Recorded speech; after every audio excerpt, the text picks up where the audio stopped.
happened to your child that made you realize nuclear was the only option? When my daughter was 13, she suddenly became extremely excited about going to school. This was the same girl who 2 weeks ago tried to play dead to skip class. So, naturally, I asked her why the change. Oh, I now have Mr. Davidson for history every day. His class is super fun.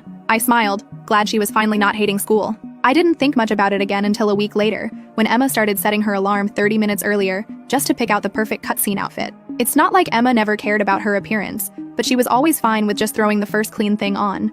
I remember asking her if she was trying to impress a boy she had a crush on, and her face went totally red. "Don't say that, Mom," she yelled. That's when I got truly suspicious. I started looking at her normal teenage mood swings more carefully, and I realized they were always related to Mr. Davidson. She'd never admit it, but I noticed things like, if Mr. Davidson complimented her project, she'd float around the house for hours. But if Mr. Davidson didn't acknowledge her much that day, she'd barely speak and pick at her plate during dinner. That's when I tested her in a subtle manner. I was thinking of moving you out of Mr. Davidson's class. I think it would be good.